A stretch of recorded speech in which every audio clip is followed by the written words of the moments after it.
السلام علیکم ورحمۃ اللہ۔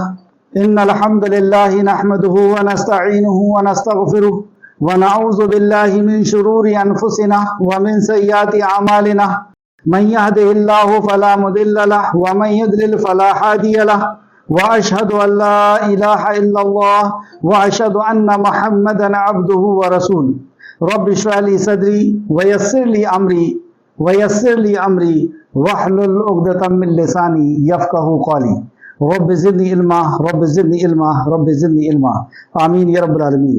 ہر قسم کی تعریف اور شکر اللہ رب العزت کے لیے لائق اور زیبا ہے جو ساری کائنات کا ایک و تنہا خالق مالک مربی اور منتظم ہے۔ درود و سلام ہو انبیاء اکرام پر، خصوصاً نبی مکرم رحمت للعالمین امام الانبیاء محمد صلی اللہ علیہ وسلم پر اور آپ کے اصحاب پر۔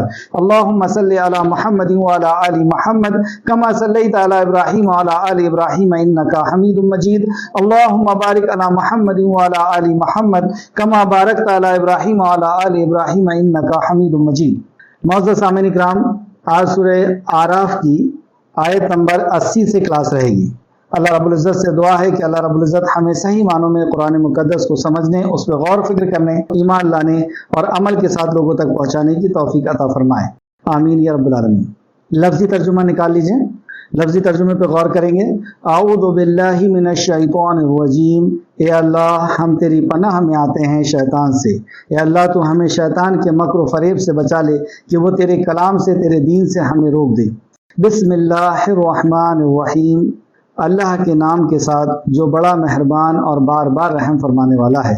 اس عظیم کام کو اے خالق مالک ہم تیرے نام سے شروع کرتے ہیں۔ وَلُوطًا، اور لوط کو، یہاں سے حضرت لوط علیہ السلام کا واقعہ شروع ہو رہا ہے۔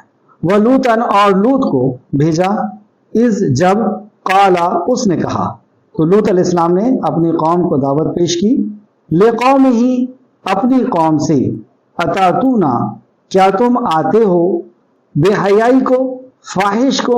اب یہ کون سی فاحش ہے وہ اگلی آیت میں اس کا ذکر ہوگا۔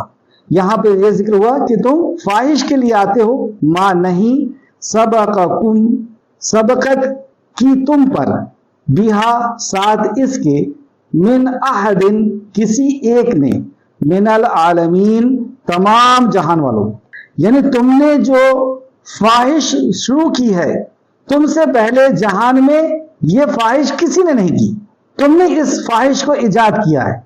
اور یہ کون سی فاحش ہے؟ انکم بے شک تم، لتاتونا البتہ تم آتے ہو، رجالا مردوں کے پاس، شہوتن شہوت کے لیے، من دونی علاوہ، نسائی عورتوں کے، عورتوں کے علاوہ تم اپنی جنسی خواہشات کو پورا کرنے کے لیے مردوں کے پاس جاتے ہو۔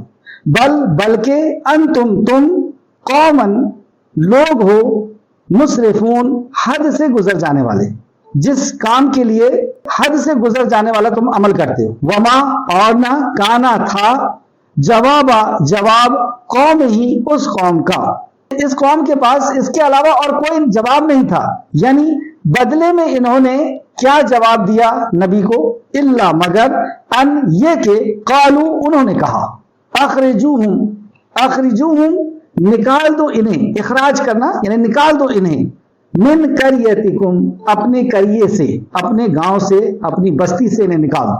تو نبی کو کہا کہ یہ ہمیں اس کام سے روکتے ہیں، ان کو اس بستی سے نکال دو۔ انہم بے شک وہ، اناسن کچھ لوگ ہیں جو بہت پاک بنتے ہیں، طاہر بنتے ہیں، یہ لوگ بہت پاک بنتے ہیں، انہیں کو بستی سے نکال دو۔ یہ ان کا جواب تھا۔ فَأَنْجَيْنَاهُ پس نجات دی ہم نے اسے، وَأَهْلَهُ اور اس کے گھر والوں کو، یعنی لوط علیہ السلام کو اور ان کے گھر والوں کو نجات دی، الا سوائے امرأتہ اس کی بیوی کے، مطلب اس کی بیوی کو نجات نہیں دی کیونکہ وہ نبی کی نافرمان تھی۔ کانت تھی وہ، من الغابرین پیچھے رہ جانے والوں میں سے، یعنی اس نے اطاعت نہیں کی تھی اس لیے وہ بھی عذاب سے نہیں بچی۔ وَأَمْطَرْنَا اور برسائے ہم نے، اب عذاب کس طریقے سے اللہ نے دیا، برسائے ہم نے، علیہم ان پر، فانظر تو دیکھو، کیفا کس طرح، کانا ہوا، عاقبت انجام، مجرمین مجرموں کا۔ تو دیکھو کہ مجرموں کا انجام کیسا ہوا. وقت کے نبی حضرت لوط علیہ السلام نے ان کو جرم سے روکنے کی کوشش کی اور ان کا جواب ظالمانہ جواب تھا.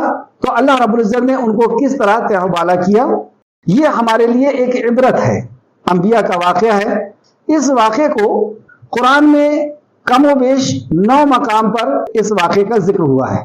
وہ 9 مقام آپ لکھ لیں پہلے.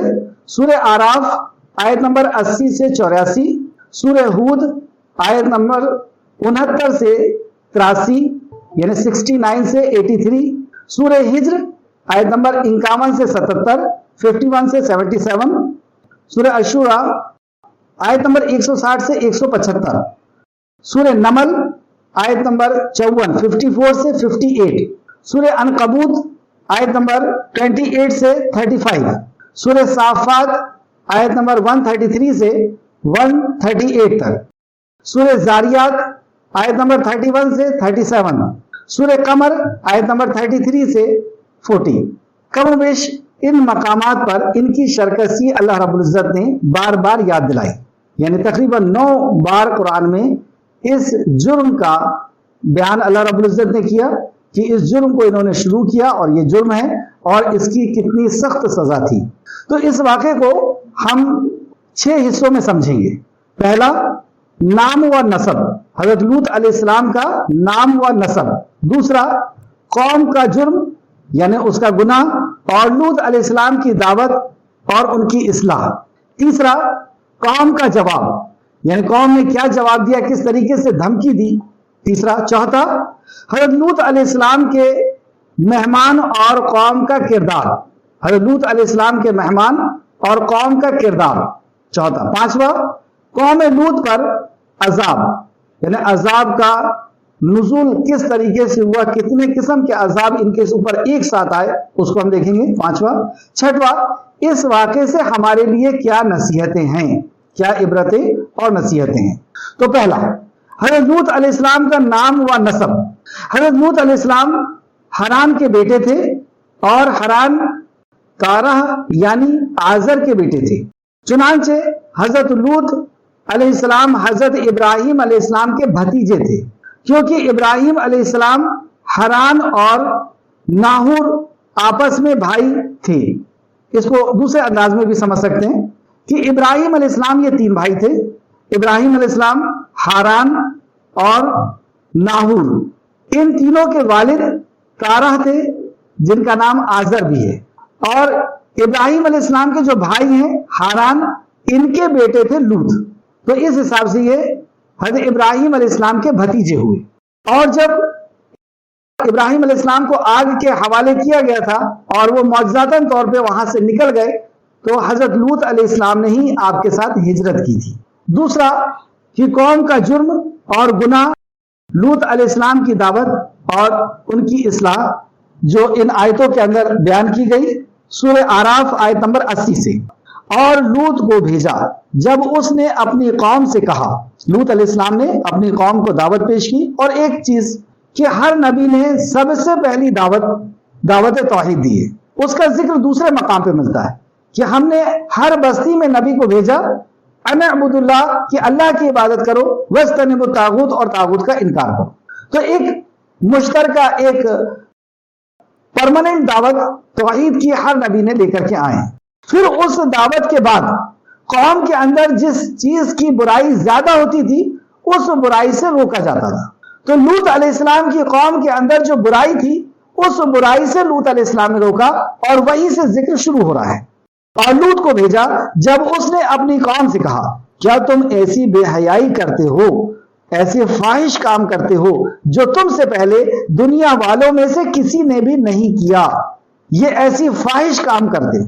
تو یہاں پہ فاحش سے کیا مراد ہے، فاحش کام کس کام کو کہا گیا، اس کی ڈیٹیل آیت نمبر 81 کے اندر اللہ نے کیا. اس کا ایکسپلینیشن یا اس کی تفسیر، بے شک تم جنسی خواہشات یعنی سیکس کے لیے، بے شک تم جنسی خواہشات پوری کرنے کے لیے عورتوں کو چھوڑ کر مردوں کے پاس آتے ہو. ایسا گھنونا کام، بلکہ تم لوگ حد سے بڑھ جانے والے ہو. اس بے حیائی کو اسی قوم نے ایجاد کیا. لوط علیہ السلام کی قوم نے ہی اس بے حیائی کو ایجاد کیا کہ یہ عورتوں کو چھوڑ کر کے اور اپنی خواہش کو پورا کرنے کے لیے مرد ہی آپس میں ملا کرتے تھے. آیت نمبر 82. اور اس کی قوم کا جواب جب لوط علیہ السلام نے انہیں دعوت دی، اور جتنے بھی مقامات میں نے آپ کو بتایا ہوں تو یہاں پر بھی آپ دیکھ سکتے ہیں کہ الگ الگ انداز سے لوط علیہ السلام نے ان کو سمجھانے کی کوشش کی، تو ان کے کئی قسم کے جواب آئے. اس میں سے ایک جواب یہ، اور اس کی قوم کا جواب بس یہی تھا کہ انہوں نے کہا اپنی بستی سے انہیں نکال دو، بے شک یہ لوگ بڑے پاک صاف بنتے ہیں. یعنی اپنے جرم کا، اور جرم کا کیا یہ صفائی پیش کر سکتے تھے ایسی بے حیائی کے کام کی، تو انہوں نے یہ کہا کہ اسے ہی یہاں سے نکال دو، اسے ہی بستی سے نکال دو، یہ بہت پاک بنتے ہیں.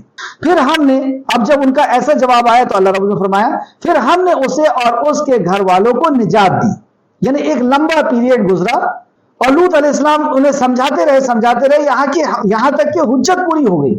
اور حجت پوری کرنے کے لیے اللہ رب العزت نے ایگزام لینے کے لیے یا حجت پوری کرنے کے لیے آزمائش بنا کر کے فرشتوں کو پہنچایا لڑکوں کی شکل میں، اور وہ خوبصورت لڑکوں کی شکل میں حضرت جبرائیل علیہ السلام، حضرت میکائیل علیہ السلام اور حضرت اسرافیل علیہ السلام، یہ تینوں اولو العزم فرشتے خوبصورت لڑکوں کی شکل میں ان کے پاس آئے، اور ان کے ساتھ بھی ان نے بدتمیزی کرنے کی کوشش کی، یہاں تک کہ زبردستی کرنے کی کوشش کی.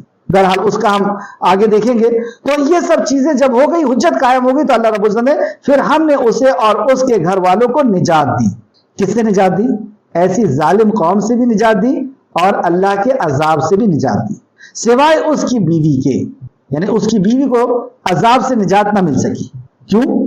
وہ تو بیوی ہے، وقت کے نبی کی بیوی ہے، تو اللہ کے عذاب سے یہ بچ نہیں سکی. کیوں؟ وہ پیچھے رہ جانے والوں میں شامل ہو گئی، یعنی اس نے اطاعت اور فرمانبرداری نہیں کی.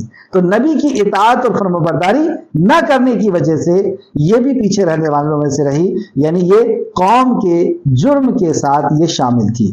اور ہم نے ان پر، اور عذاب کیسا نازل کیا اللہ نے، اور ہم نے ان پر پتھروں کی بارش برسائی. یعنی جبرائیل علیہ السلام نے ان کی بستی کو اوپر طرف اٹھایا اور پلٹا دیا، یعنی سر کے بل اس کو پلٹا دیا، اور پھر پتھروں کی بارش ہوئی اس میں. اور پتھر بھی اللہ رب العزت کی طرف سے نام لکھے ہوئے ان کے لیے آتے تھے.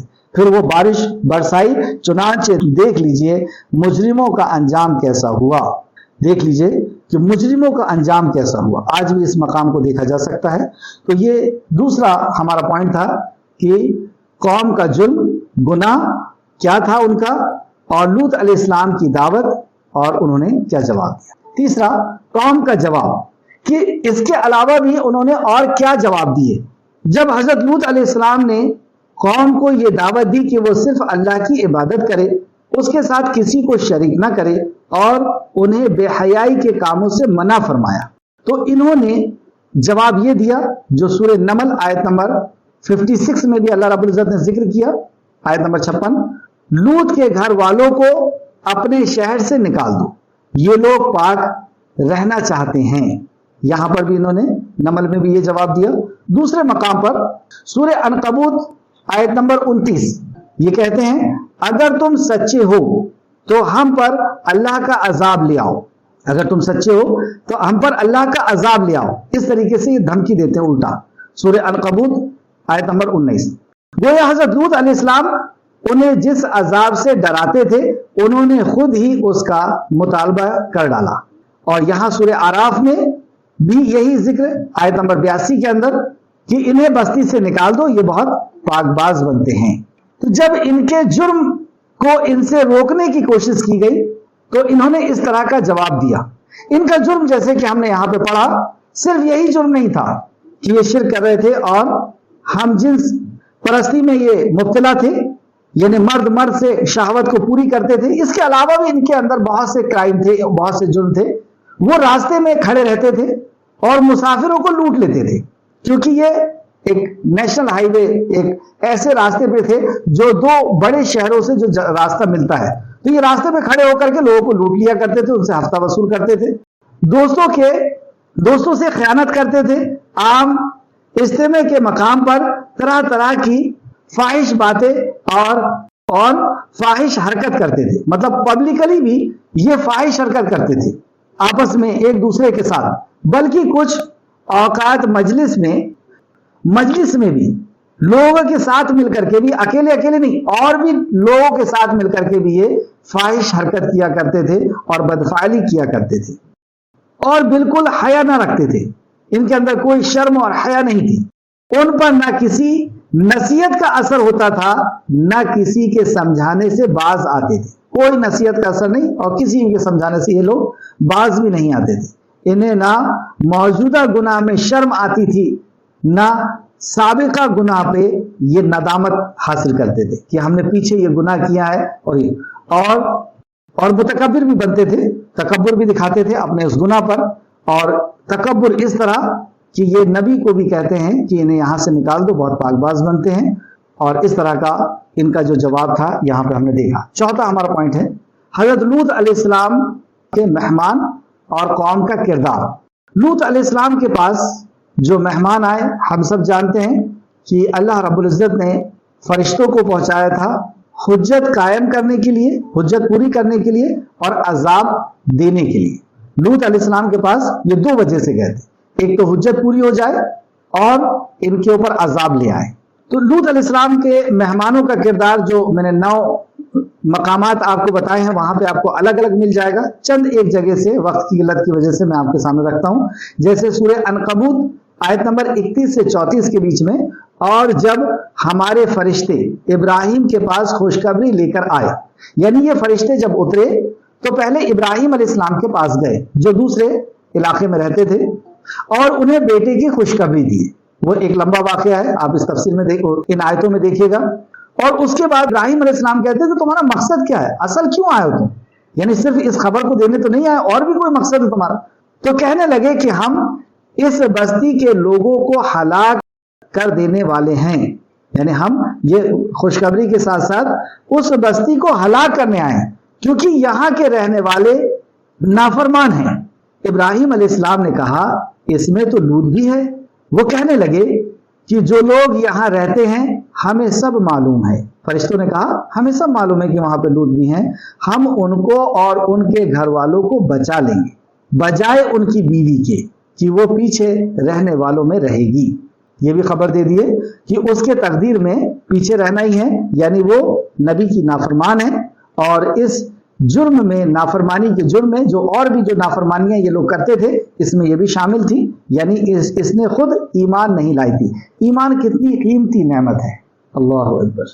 یہ کسی کی نسبت کی وجہ سے بھی نہیں ملتی کہ کوئی کسی کا بیٹا ہے یا بیوی ہے یا چاچا ہے، یہ تو جو طلب کرتا ہے اللہ رب العزت، جس کے اوپر احسان کرتا ہے، جو طلب کرتا ہے، جو مانگتا ہے، جو جد و جہد اور کوشش کرتا ہے، اللہ سبحانہ وتعالیٰ اس کو عطا فرماتا ہے۔ یہ نعمت ہمارے لیے بہت قیمتی نعمت ہے، ہمیں اس کی بھی قدر کرنا چاہیے۔ تو فرشتوں نے کہا کہ ہم تو اصل میں لوط کے پاس آئے ہیں اور لوط کی قوم کو عذاب دینے کے لیے آئے ہیں۔ لوط علیہ السلام نے ان سے کئی قسم کی بات کی، یعنی وہ روکنا چاہ رہے تھے یا سمجھنا چاہ رہے تھے کہ کیوں آ رہا ہے، عذاب نہ آئے، کیونکہ ایک محبت انبیاء کو رہتی ہے امت سے، انسانیت سے۔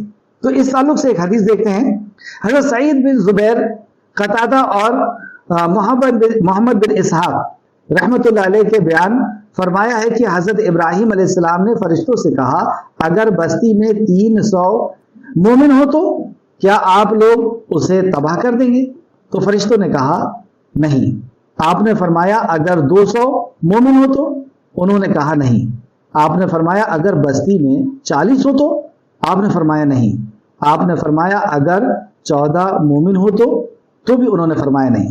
ابن اسحاق رحمۃ اللہ علیہ کی روایت کے مطابق حضرت ابراہیم علیہ السلام نے فرمایا یہ بتاؤ کہ اگر وہاں 1 مومن موجود ہو؟ تو فرشتے نے کہا نہیں، تب بھی ہم بستی کو ہلاک نہیں کریں گے۔ تب حضرت ابراہیم علیہ السلام نے فرمایا اس میں لوط موجود ہے۔ تو فرشتوں نے کہا کہ ہمیں خوب معلوم ہے اس میں کون کون ہے، یعنی پھر انہوں نے کہا کہ ہم اسے بچا لیں گے، اسے اور اس کے گھر والوں کو، سوائے اس کی بیوی کے۔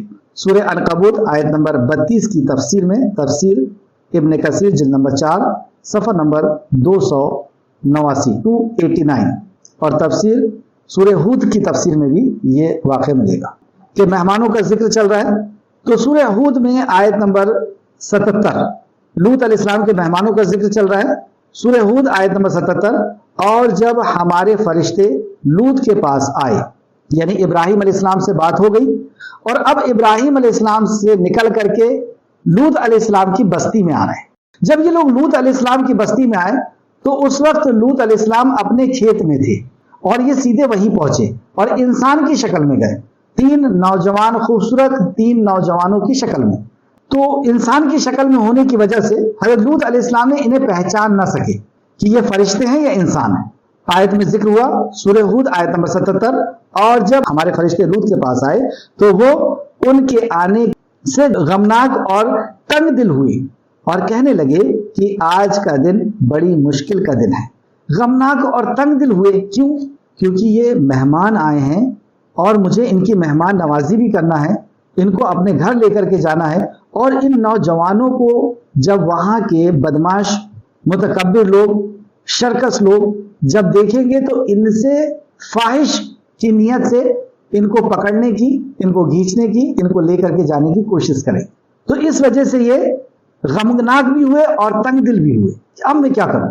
تو مفسرین فرماتے ہیں جب فرشتے یعنی جبرائیل علیہ السلام، میکائیل علیہ السلام اور اسرافیل علیہ السلام حضرت ابراہیم علیہ السلام کے پاس سے رخصت ہوئے اور سدوم کے علاقے میں آ گئے، مطلب ان کا جو علاقہ تھا وہ سدوم کا علاقہ تھا، اس کو نوٹ کر لیں۔ وہ خوبصورت جوان لڑکوں کی صورت میں تھے۔ اس میں اللہ تعالیٰ کی طرف سے اس قوم کی آزمائش تھی۔ اب آزمائش کیسی تھی کہ اب یہ لڑکوں کے ساتھ کیا کرتے ہیں، اور یہ لڑکوں کے ساتھ ایسا کریں گے تو ان کے لیے حجت ہو جائے گی، اور پھر حجت تمام ہو جائے گی اور ان کو ختم کر دیا جائے گا، ان کو عذاب دیا تاکہ ان پر حجت قائم ہو جائے۔ جب وہ پہنچے تو سورج غروب ہو رہا تھا، یعنی شام کا وقت تھا۔ انہوں نے حضرت لوط علیہ السلام سے ان کے یہاں مہمان بننے کی اجازت طلب کی۔ اب یہ تینوں مہمان نے حضرت لوط علیہ السلام سے کہا کہ ہم آپ کے مہمان بننا چاہتے ہیں۔ اب جیسی یہ سننا تھا تو حضرت لوط علیہ السلام بہت زیادہ پریشان ہو گئے کہ ان کو مہمان بنانا ہے، کیسے مہمان بناؤں میں؟ تو حضرت قتادہ فرماتے ہیں فرشتے انسانی صورت میں آپ کے پاس آئے تو آپ کھیتوں میں کام کر رہے تھے، انہوں نے آپ کے یہاں ٹھہرنے کی خواہش ظاہر کی، آپ کو ان کی درخواست رد کرنے میں شرم آئی کہ مہمان ہے، میں کیسے ان کو منع کروں، اس لیے آپ ان کے آگے آگے گھر کی طرف چل پڑے۔ آپ یعنی حضرت لوط علیہ السلام ان سے اشارے کے نائے سے ایسی باتیں کہنے لگے جن کو سن کر وہ اس بستی میں سے چلے جائیں، مطلب ایسی بات وہ کہہ رہے تھے کہ یہ مہمان نہ بنے اور یہ اس بستی سے چلے جائیں اور کسی دوسری بستی میں جا کر ٹھہر جائیں۔ آپ نے ان سے کہا، مطلب باتوں باتوں میں جو باتیں کہیں اس میں سے ایک بات آپ نے ان سے کہا، قسم ہے اللہ کی میں نہیں جانتا کہ روئے زمین پر اس بستی والوں سے زیادہ گندے اور خبیث لوگ بھی کہیں اور ہوں۔ تفسیر ابن کثیر جلد نمبر 4 صفحہ نمبر 290، اور اسی آیت کی تفسیر میں ہے۔ یہاں پہ ایک غور کرنے والی بات، اور یہ بات انہوں نے 4 بار کہی کہ میں یہ نہیں جانتا کہ اس بستی سے بھی زیادہ خبیث لوگ اور گندے لوگ کسی اور بستی میں ہیں۔ بار بار یہ کہہ رہے تھے، 4 بار یہ کہا کہ یہ لوگ سنیں اور خود ہی اپنا ارادہ بدل دیں کہ ٹھیک ہے ہم بستی میں نہیں جاتے۔ یہاں پہ ایک نوٹ کرنے والی بات، آپ اپنی بستی والوں کے عمل سے مہمان کے سامنے شرمندہ ہو رہے تھے، یعنی وہ نہیں چاہ رہے تھے کہ یہ مہمان ہیں اور یہ میری بستی میں جائیں اور میری بستی کے لوگ ان کے ساتھ بدتمیزی کریں، شریعت کے خلاف کام کریں، اس لیے انہیں شرمندگی محسوس ہو رہی تھی کہ میری بستی ہونے کے باوجود اور یہ مہمان وہاں پر جائیں اور ان کے ساتھ شریعت کے خلاف کام۔ ہم غور کریں کہ کیا ہمیں بھی کبھی ایسی شرمندگی ہوئی کہ فلاں شہر سے ایک دوست، ایک ساتھی یا ایک شخص ہم سے ملنے کے لیے آ رہا ہے، اور جب وہ میرے خاندان میں آئے گا، میرے گھر میں آئے گا، میری بستی میں آئے گا، اور وہاں پر جب وہ اللہ کی غیر کی عبادت، بدعت کو یا اللہ کی نافرمانی کو دیکھے گا تو کیا سوچے گا؟ یہ برائی سے روکنا، بھلائی کا حکم دینا، یہ ہماری بھی تو ذمہ داری ہے۔ اس کا احساس حضرت لوط علیہ السلام کو ہے کہ وہ کیا سوچیں گے کہ ان کی بستی ایسی ہے، لیکن ہمارے پاس شاید شرم نہیں رہی کہ ہماری خاندان کے اندر شرک و بدعت ہو اور اللہ کی نافرمانیاں ہو، ہمارے گھر میں ہو، ہمارے محلے میں ہو، اور ہمیں کوئی فرق نہیں پڑتا کہ کوئی آئے گا تو وہ کیا سوچے گا کہ اتنے بڑے دعوت کے کام کے بارے میں بات کرتے ہیں، اصلاح کے بارے میں بات کرتے ہیں اور ان کی بستی کا یہ حال ہے۔ ان کے خاندان، ان کے گھر کا یہ حال.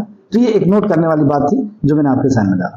بہرحال یہ جو فرشتے انسان کی شکل میں آئے تھے یہ تو پری پلان آئے تھے کہ ہم کو تو وہاں پر رکنا ہی ہے. اب یہ کچھ بھی کہیں. سورہ ہود آیت نمبر 78 کے اندر پھر سے ذکر ہے. لوط نے کہا اے میری قوم. اب جب یہ لوگ آ گئے اور گھر کے اندر پہنچ گئے، جیسے یہ لوگ گھر کے اندر پہنچے، یعنی تینوں مہمان گھر کے اندر پہنچے، تو بستی کے لوگوں نے، ان مردوں نے جب ان نوجوان لڑکوں کو دیکھا تو ان کے ذہن کے اندر بھی وہی فطور چالو ہو گیا کہ ان لڑکوں کو کسی بھی طریقے سے ہم ہتھیا لیں، اپنے انڈر میں لے لیں اور ان کے ساتھ بھی بدفعالی کریں گے، ان کے ساتھ بھی بدتمیزی کریں گے. تو یہ لوگ بھی گھر کو گھیرنا شروع کر دیا. اور جب یہ گھر کو گھیرنے لگے تو لوط علیہ السلام ادھر ادھر سے بار بار ان کے سامنے آتے اور ہر اینگل سے ان کو سمجھانے کی کوشش کرتے. چند آیت آپ کے سامنے. سورہ ہود آیت نمبر 78. لوط نے کہا، لوط علیہ السلام نے کہا اے قوم، یہ جو میرے قوم کی لڑکیاں ہیں یہ تمہارے لیے پاک ہیں. مطلب میری قوم کی لڑکیاں ہیں یا میری لڑکیاں ہیں، میری لڑکی سے مراد میری قوم کی لڑکیاں ہیں، یہ تمہارے لیے پاک ہیں. ان سے تم اپنی ضرورت پوری کرو، ان سے تم نکاح کرو، ان سے تم شادی کرو. لیکن وہ تو کسی بھی طریقے سے ماننے کو تیار نہیں تھے. دوسرے مقام پر سورہ شعراء آیت نمبر 165 سے 166 تک، کیا تم اہل عالم میں سے لڑکوں پر مائل ہوتے ہو؟ مطلب لڑکوں کے اوپر ہی تم اپنی نظر رکھتے ہو، ان کے اوپر مائل ہوتے ہو. پورے اہل عالم میں تم کو کوئی لڑکیاں نہیں ملتی. تمہارے پروردگار نے جو تمہارے لیے تمہاری بیویاں پیدا کی ہیں ان کو چھوڑ دیتے ہو. پورے اہل عالم میں سے ان کو چھوڑ دیتے ہو اور لڑکوں کو ہی مائل ہوتے. حقیقت یہ ہے کہ تم حد سے نکل جانے والے لوگ ہو. یہ حد سے نکلنا ہے، ایسا مت کرو. یہ سمجھایا. اس کے بعد بھی وہ ادھر ادھر سے ہاتھ ڈالنے کی کوشش کر رہے ہیں ان تین مہمانوں کے اوپر. تو سورہ ہود آیت نمبر 78 میں پھر سے دیکھیں، سو اللہ سے ڈرو اور میرے مہمانوں کے بارے میں مجھے ذلیل نہ کرو. اللہ، مجھے ذلیل مت کرو. بتائیں کیسی کیفیت ہے، اپنی قوم کی برائی میں شرمندگی اور ذلت محسوس کر رہے ہیں. ہماری کیفیت ایسی کیوں نہیں ہوتی کہ میرے گھر کے اندر اللہ کی نافرمانی ہو رہی ہے، میری بیوی یا میرا فلاں رشتہ دار شرک کر رہا ہے یا بدعت کر رہا ہے یا اللہ کی نافرمانی کر رہا ہے، حرام کام کر رہا ہے، ہمیں شرمندگی کیوں نہیں؟ بہرحال سو اللہ سے ڈرو اور میرے مہمانوں کے بارے میں مجھے ذلیل نہ کرو. کیا تم میں سے کوئی بھی شائستہ آدمی نہیں ہے؟ مطلب اس بستی میں کیا کوئی بھی ایسا نہیں ہے جو میرا فیور کرے اور تمہیں سمجھائے یا تم کو یہاں سے ہٹانے کی کوشش کرے؟ مہمان کے ساتھ ایسا کرتے ہو. تو اس سے یہ پتہ چلا کہ اس قوم کے اندر کوئی بھی شائستہ آدمی نہیں تھا جو لوط علیہ السلام کا فیور کرنے والا. سورہ ہود آیت نمبر 79. اے لوط، انہوں نے جواب دیا. آپ کو معلوم ہے، مطلب انہوں نے جو جواب دیا لوط علیہ السلام کو، آپ کو معلوم ہے کہ ہم تمہاری قوم کی بیٹیوں کی خواہش نہیں رکھتے، ہمیں عورتوں کی خواہش نہیں. ہم جو چاہتے ہیں وہ آپ کو معلوم ہے، یعنی ہمارے راستے سے ہٹ جاؤ، یہ لڑکوں کو ہمارے حوالے کر دو، تم جو جانتے ہو، اور ہمیں تمہارے ہاں کی لڑکیوں کی یا عورتوں کی کوئی خواہش نہیں. اور مزید دیکھیں آپ کہ حضرت لوط علیہ السلام کی کیسی حالت ہو گئی ان کو روکنے میں. اے کاش مجھے تمہارے مقابلے کی طاقت ہوتی یا میں کسی مضبوط قلعے میں پناہ پکڑ لیتا. یعنی دنیاوی اعتبار سے اگر میرے پاس کوئی طاقت ہوتی تو میں تمہیں اس کا مزہ چکھا دیتا. کوئی قلعہ ہوتا میرے پاس یا کوئی ایسا سپورٹر ہوتا. تو یہاں پہ ایک سوال پیدا ہوتا ہے، مضبوط قلعے سے پناہ پکڑنے کی آپ بات کر رہے ہیں، اللہ کی پناہ پکڑنے کی بات نہیں کر رہے. اس کا کیا جواب ہے؟ تو اس کا جواب بخاری شریف کی ایک حدیث میں نبی کریم صلی اللہ علیہ وسلم نے دیا. ایک لمبی حدیث ہے، اس کا میں بیچ کا حصہ لے رہا ہوں یہاں پہ. اللہ تعالیٰ لوط پر رحم نازل فرمائے، وہ ایک مضبوط سہارے کی پناہ لیتے تھے، یعنی وہ اللہ ہی کی پناہ لیتے تھے. یعنی اگرچہ بظاہر ان کا کوئی ایسا حامی نہیں تھا، بظاہر یعنی دنیاوی اعتبار سے ان کا کوئی ایسا حامی نہیں تھا جس کی وجہ سے وہ بدماشوں کے شر سے محفوظ رہتے یا اپنے مہمانوں کو محفوظ کرتے. اس وجہ سے انہوں نے کہا اگر میرے پاس کوئی مضبوط یعنی دنیاوی سہارا ہوتا تو تم مجھے پریشان کرنے کی جرت نہ کرتے، یعنی میں اس کا بدلہ لیتا. تاہم ان کا اعتماد اللہ تعالیٰ پر تھا، ان کا اعتماد پورا اللہ تعالیٰ پر تھا جو واقعی ایک مضبوط سہارا ہے، بلکہ حقیقت میں وہی مضبوط سہارا ہے، باقی سب سہارے کمزور ہیں. لیکن وہ دنیاوی اعتبار سے کہ اگر کوئی میرا ساتھی ہوتا تو ہم مل کر کے تمہیں سبق سکھا دیتے. صحیح بخاری حدیث نمبر 3372. سورہ ہجر میں بھی دیکھیں آیت نمبر 67 سے 71 تک، اور ہم نے شہر اور اہل شہر یعنی لوط کے پاس خوش خوش دوڑتے ہوئے آئے، مطلب وہاں کے جو لڑکے تھے وہ خوش خوش دوڑتے ہوئے آئے ان لڑکوں کو دیکھ کے، تو انہوں نے کہا یہ میرے مہمان ہیں۔ لوط علیہ السلام نے کہا یہ میرے مہمان ہیں، کہاں تم ان کے پاس دوڑے ہوئے چلے آ رہے ہو؟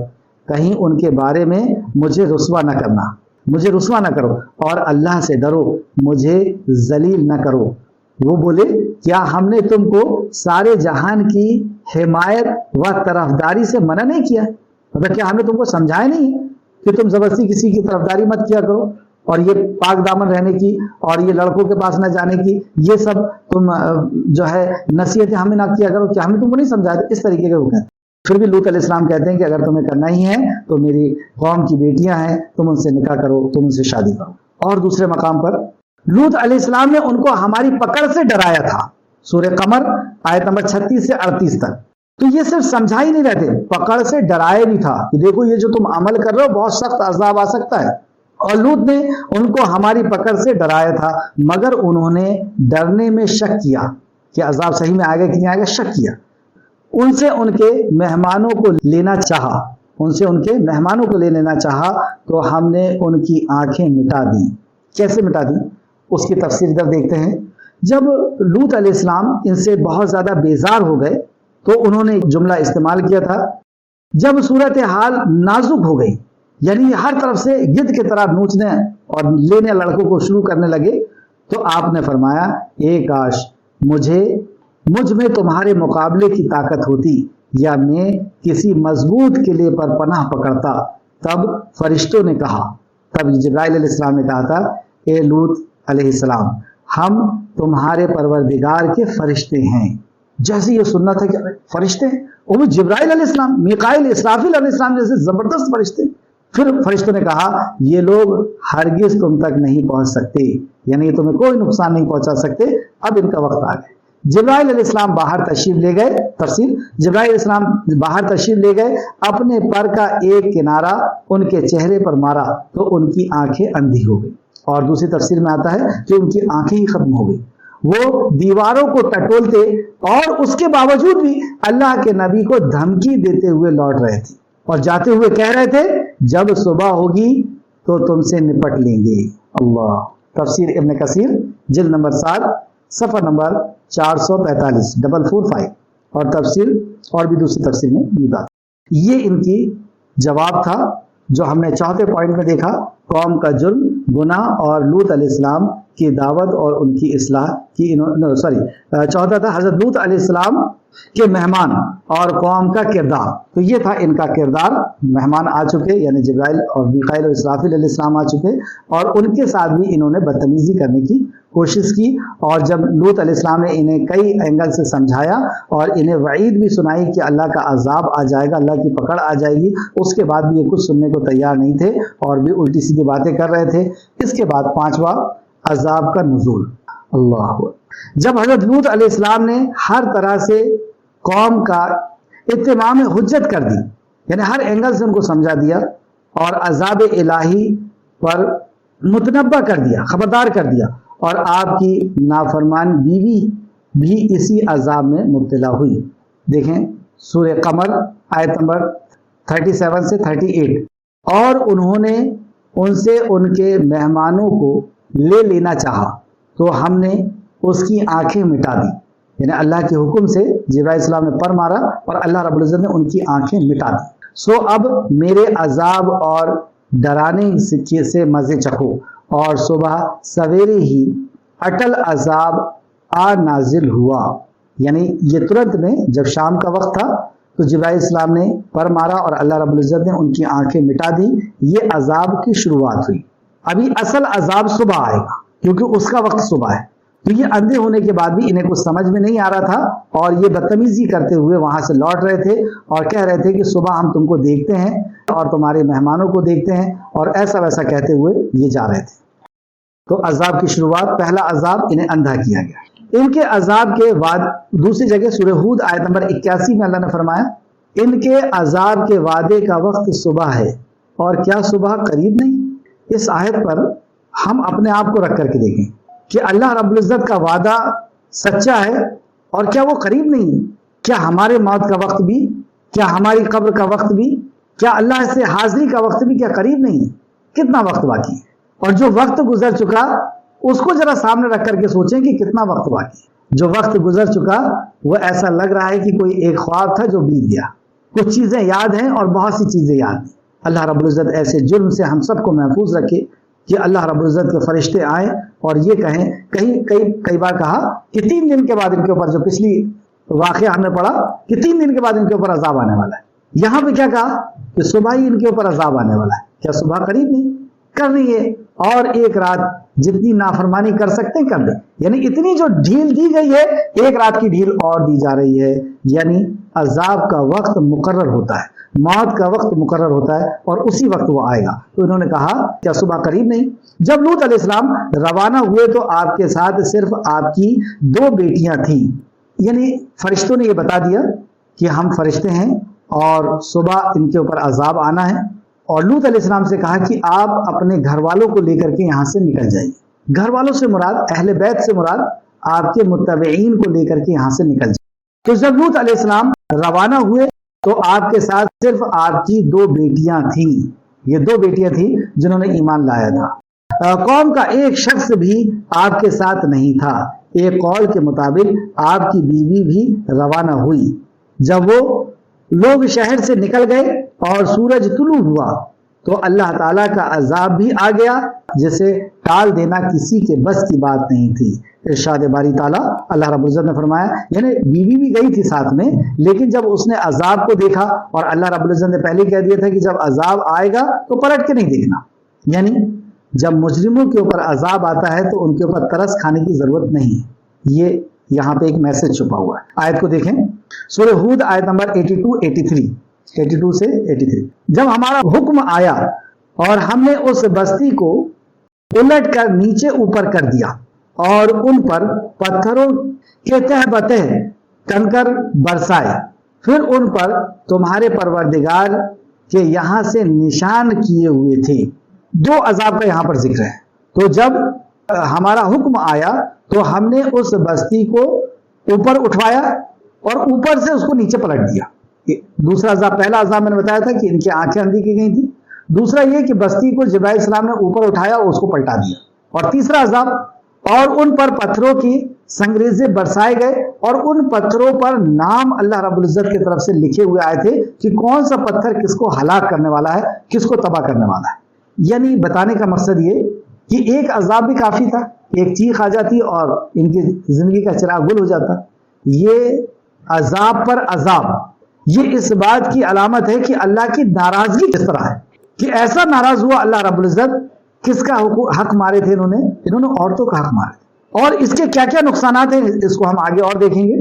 جبرائیل علیہ السلام نے اپنے پر سے ان 7 بستیوں کو جڑوں سے اٹھا لیا، اور 4 لاکھ یا 40 لاکھ افراد تھے، مطلب اس بستی کے اندر 4 لاکھ یا 40 لاکھ افراد تھے، ان میں موجود جانوروں سمیت انہیں آسمان کی بلندیوں تک لے کر کے گئے، یہاں تک کہ فرشتوں نے ان کے مرغوں کی اور ان کے کتوں کی بھی آواز سنی۔ مطلب ایسے بستی کو جڑ سے اٹھائے تھے کہ انہیں کچھ پتا نہیں تھا کہ یہ بستی الگ سے اٹھ رہی ہے، جیسے پورا کے پورا شہر اٹھ جائے تو کسی کو پتا نہیں چلے، اور اتنا اچھے سے اٹھایا حضرت جبرائیل علیہ السلام نے کہ مرغے اور کتے بھی ایک عام زندگی میں جیسے صبح کے ٹائم بھونکتے ہیں اس طریقے سے بھونک رہے تھے، اور مرغ بھی اذان دے رہے تھے، اور پھر اوپر لے جا کر کے ان کو سیدھا الٹا کر کے اور سر کے بل یعنی چھت کے بل ان کو پلٹا دیا، اور اس طریقے سے، اور پھر اس کے بعد بارش ہونا شروع ہوئی پتھر کی، اور پتھر کی بارش ایسی ہوئی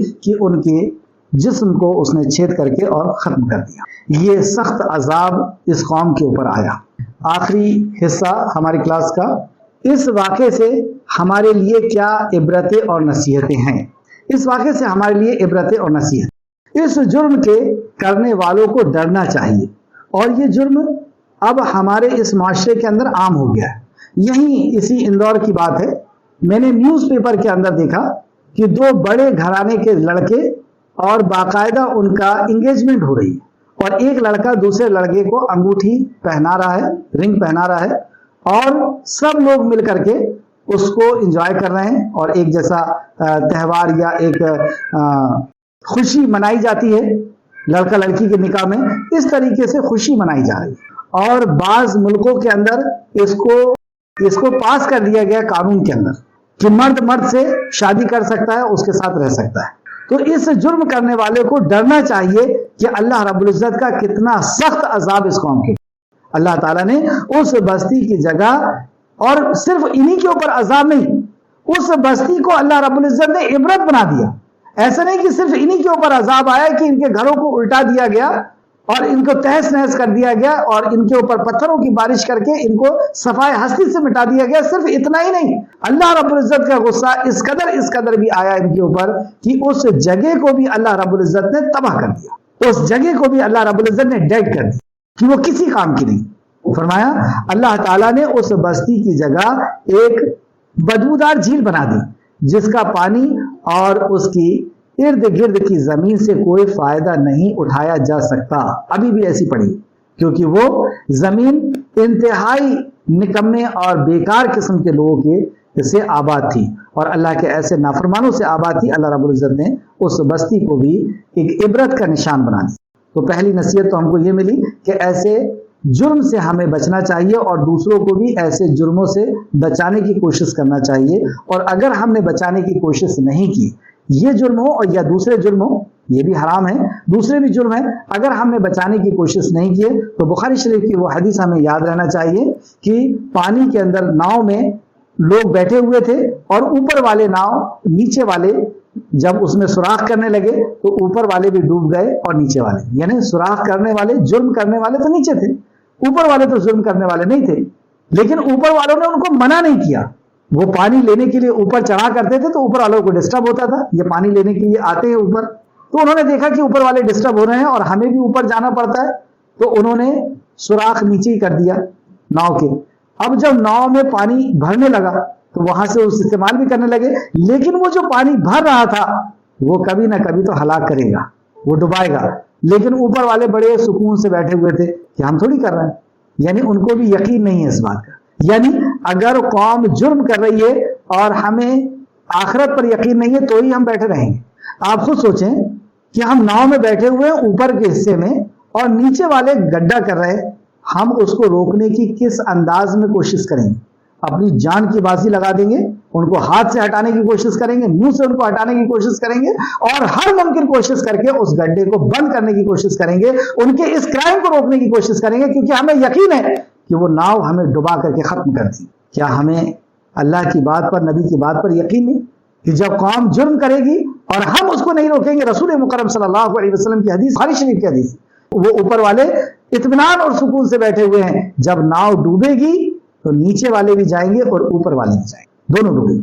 آپ دیکھ لیں جب ابھی عذاب آ رہے ہیں تو ہر کوئی اس میں پس رہا ہے۔ ہاں یہ الگ بات ہے، دوسری حدیث میں ہم کو ملتا ہے کہ نبی مکرم جب عائشہ نے یہ پوچھا کہ یا رسول اللہ وہ تو سب کے سب اس میں ہلاک ہو جائیں گے، اس میں تو اچھے لوگ بھی ہوں گے، تو رسول مکرم صلی اللہ علیہ وسلم نے فرمایا کہ ہاں اس وقت عذاب تو سب کے اوپر آئے گا، لیکن یہ اٹھائے اپنے اپنے نیتوں اور اعمال کے مطابق جائیں گے۔